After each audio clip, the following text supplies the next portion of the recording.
తులసి ఈ భూమి మీద పుట్టినటువంటిది మొట్టమొదట ఎక్కడి నుంచి పుట్టింది అంటే బీజము నుంచి వచ్చింది కాదు తులసి చెట్టు. తులసి చెట్టు గింజల్లోంచి రాలేదు.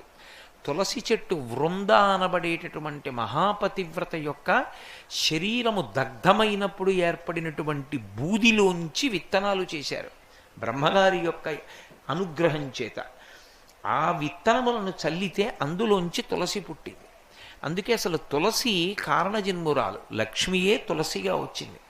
తులసికి ఒక్కదానికే ఒక లక్షణం ఉంది లోకంలో.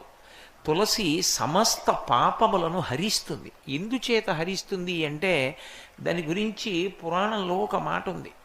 యన్మూలే సర్వతీర్థాని యన్మధ్యే సర్వదేవతై యదశ్రీ సర్వవేదేషు తులసీత్వం నమామ్యహం అని. అది తులసి యొక్క గొప్పతనం.